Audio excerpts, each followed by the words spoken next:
375 करोड़ की हाउसफुल फाइट जो अब तक की सबसे महंगी कॉमेडी फिल्म बन गई है। और हो क्यों ना, जिस फिल्म में 21 सुपरस्टार कास्ट होगी उस फिल्म का बजट ओवर द टॉप जाएगा ही। लेकिन इन 21 स्टार में छुपा है एक विलेन। अब कौन है वो विलेन, इस राज के साथ हम यह भी जानेंगे कि आखिर क्या होगी इस फिल्म की पूरी कहानी, कौन सी जोड़ियां होगी रियल और कौन सा बस कंफ्यूजन। पर जितनी इस फिल्म की हवा है उतनी ही है इस फिल्म की कंट्रोवर्सी। क्योंकि पहले यूट्यूब से ट्रेलर डिलीट, फिर डांस स्टेप पर चोरी करने का इल्जाम, फिर लाल परी गाने पर जे मुझे का इल्जाम, फिर पूरा गाना ही कॉपी करने का इल्जाम, और फिर अंत में यूट्यूब पर ही 50 करोड़ का केस। कुछ दिनों पहले अक्षय कुमार के हाउसफुल 5 का टीजर यूट्यूब के ने कॉपीराइट के चक्कर में हटा दिया था।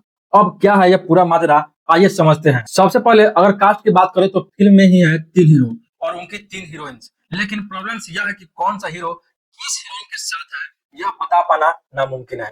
क्योंकि अगर हम रिसेंट सॉन्ग पर लाल परी पर देखें तो अक्षय कभी नार्गिस के साथ दिखते हैं तो कभी जैकलीन के साथ। सेम गोज फॉर अभिषेक और रितेश, कभी सोनम बाजवा के साथ तो कभी जैकलीन के साथ। अब इतना सारा कंफ्यूजन क्यों? तो यह कमाल है हाउसफुल फ्रेंचाइजी की, क्योंकि कंफ्यूजन ही है इनकी कोर थीम। तो फिर हाउसफुल 5 में असली जोड़िया कौन सी है, तो इसका हिंट्स मिलता है लाल परी सॉन्ग्स में। सी जब सब लोग एक साथ होते हैं तब अक्षय नार्गिस के साथ डांस कर रहा है, लेकिन प्राइवेट प्लेस में अक्षय जैकलीन के साथ डांस करते हुए नजर आता है। लेकिन स्टोरी से पहले इन कास्ट का कंफ्यूजन दूर करते हैं। सिर्फ एक हिंट से हम यह कंफर्म नहीं कर सकते कि अक्षय और जैकलीन ही असली जोड़ी है। पर अगर आप पोस्टर को ध्यान से देखें तो सारी जोड़ियां ऑलमोस्ट कंफर्म हो जाती है। अक्षय कुमार की जैकलीन फर्नांडिस, रितेश देशमुख की सोनम बाजवा एंड अभिषेक बच्चन की नार्गिस। इनफैक्ट इस पोस्टर से आप सपोर्टिंग कास्ट के भी कैरेक्टर प्रेडिक्ट कर सकते हैं, जैसे Jackie Shroff and Sanjay Dutt as a police officer, Nitin Dhir as A ship captain, चौकी पांडे ऑफिशियली एज ए आखिरी पास्ता, Shreyas Talpade as a VIP guest और उनकी सेक्रेटरी सौंदर्या शर्मा।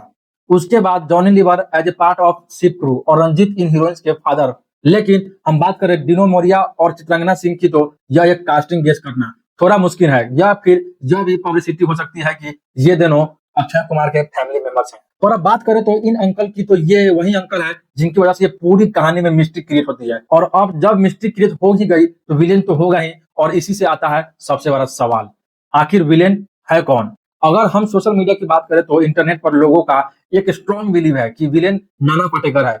उनका मिस्टीरियस आउटफिट, उनका सीरियस एक्सप्रेशन, सब कुछ उन्हें एक सस्पेक्ट बनाता है। लेकिन जरा सोचिए, क्या नाना पाटेकर वाकई में विलेन हो सकते हैं?